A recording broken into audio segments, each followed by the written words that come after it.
अब बच्चों question number 36 discuss करते हैं। क्वेश्चन नंबर 36 में एक मूविंग प्लांक है। मूविंग प्लांक का मतलब ऐसे समझ लो कि एक सिस्टम है जो एक्सेलरेशन जैसे मूव कर रहा है। कार समझ लो ना, एक कार है और इसके ऊपर एक ब्लॉक रखा हुआ है 2 kg का और ये सरफेस विथ फ्रिक्शन है।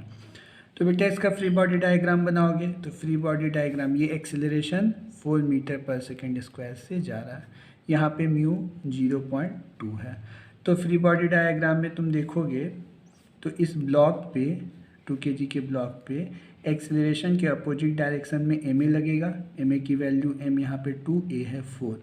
तो ये एक्सटर्नल फोर्स सूडो फोर्स यहाँ पे हो जाएगा तुम्हारा 8 न्यूटन और इसको अपोज करेगा कौन? फ्रिक्शनल फोर्स, जो कि होता है mu M G.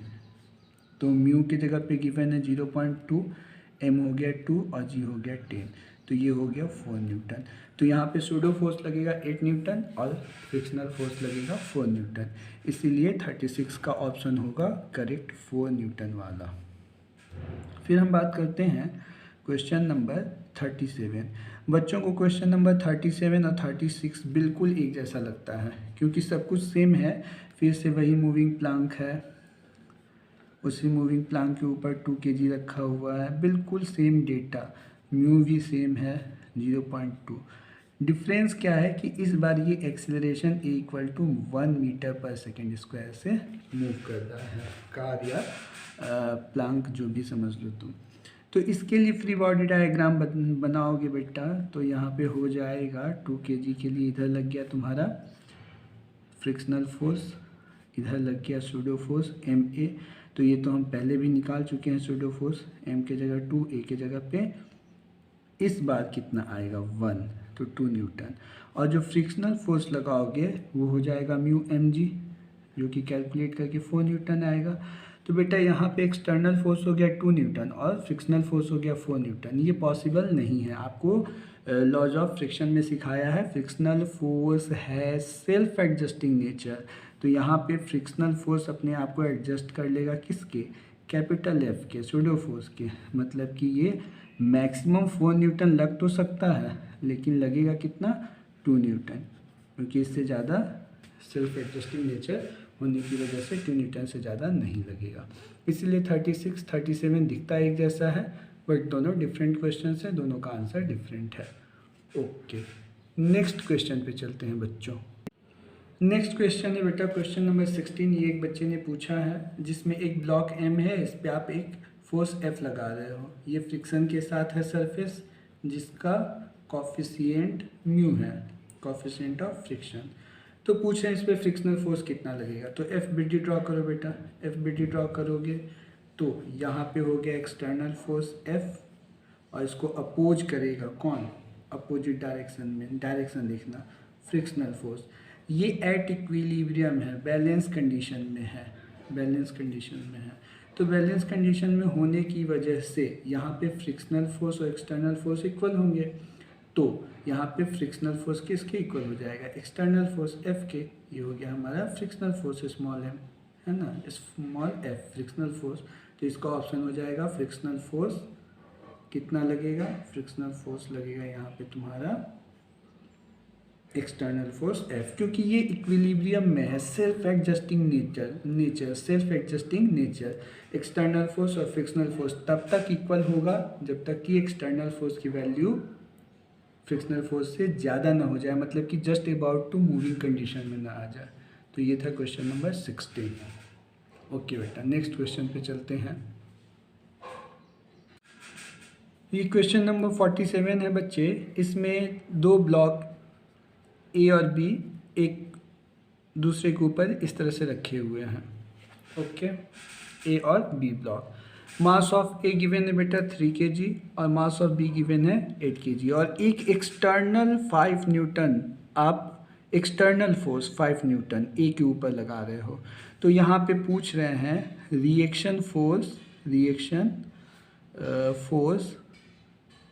Between A and B, A और बी ब्लॉक के बीच में लगने वाला रिएक्शन फोर्स। तो बेटा ऐसे क्वेश्चन के लिए बहुत सिंपल क्वेश्चन है, FBD ड्रॉ करोगे तो मैं ए का FBD ड्रॉ करूँगा। तो देखो ये ऊपर से जो 5 न्यूटन लगा वो है, यस सर। ये खुद का उसका वेट 3 kg का है तो 30 न्यूटन लगेगा, वो है।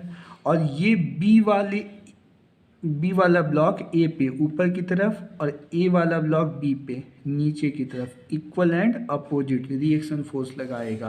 तो बी वाला ए पर और ए वाला बी पर रिएक्शन फोर्स आर लगा रहा है, तो हमें कंसीडर करना है बी से लगने वाले ए पे, इसका नाम आर दिया हमने, रिएक्शन आर। तो देखो तो बेटा ये दोनों डाउनवर्ड है और ये इसका डायरेक्शन अप है, दैट मीन्स आर 30 + 5 को बैलेंस कर लेगा, 35 न्यूटन। तो क्वेश्चन नंबर 47 का 35 न्यूटन हो जाएगा। ओके, नेक्स्ट क्वेश्चन पे चलते हैं। नेक्स्ट क्वेश्चन है बच्चों क्वेश्चन नंबर 19।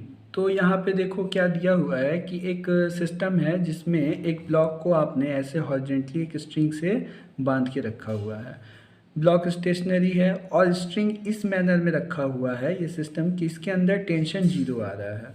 तो बच्चे अगर तुम FBD ड्रॉ करो तो देखो तो FBD में इस ब्लॉक पे जो मास m का ब्लॉक है इस पे इधर टेंशन एक्सटर्नल फोर्स वो तो 0 लग गया, 0 लग गया तो फ्रिक्शनल फोर्स भी कितना हो जाएगा 0।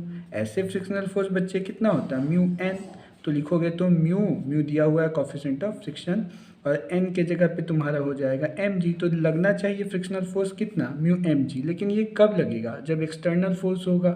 तो फिर से यहाँ पे एक बार सेल्फ एडजस्टिंग नेचर वाला प्रॉपर्टी आ गया, लॉ आ गया फ्रिक्शन का। यहाँ पे एक्सटर्नल फोर्स 0 हुआ इसलिए फ्रिक्शनल फोर्स 0 हुआ, इसीलिए इस क्वेश्चन का कौन सा ऑप्शन करेक्ट होगा जिसमें फ्रिक्शनल फोर्स 0 दिखाते हैं। ओके, क्वेश्चन नंबर 20 में सेम यही है बेटा, समझना सेम यही क्वेश्चन है, थोड़ा सा डिफरेंस है उसको हम देख लेते हैं क्या है। यही ब्लॉक M है, यहाँ पे स्ट्रिंग लगा हुआ है और यहाँ पे एक एक्सटर्नल फोर्स लगा दे रहे हैं, देखना है यहाँ पे एक एक्सटर्नल फोर्स लगा दे रहे हैं F, जिसकी वैल्यू तुम्हारी μmg/2 गिवन है ये। तो इस फ्रिक्शनल फोर्स को कौन बैलेंस करेगा, तो एक तो ये एक्सटर्नल फोर्स को कौन बैलेंस करेगा, तो इस एक्सटर्नल फोर्स को एक तो बैलेंस कर लेगा फ्रिक्शनल फोर्स, और अगर फ्रिक्शनल फोर्स बैलेंस नहीं कर पाया तो टेंशन आके बैलेंस करेगा। मतलब कि यहाँ फ्रिक्शनल फोर्स और टेंशन दोनों मिलके किसको बैलेंस कर लेंगे, एक्सटर्नल फोर्स F को।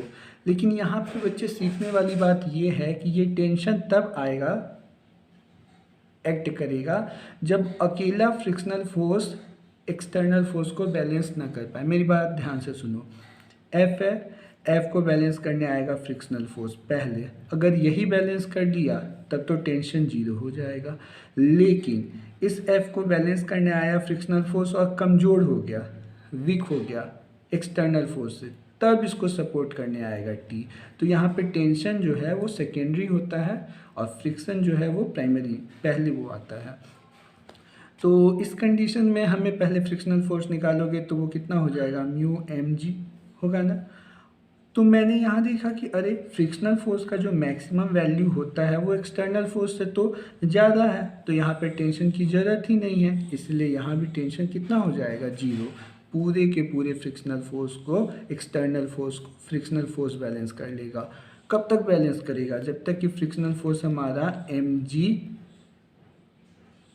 एक्सटर्नल फोर्स mg μmg तक ना हो जाए, उससे ज़्यादा होगा तब ये टेंशन आएगा।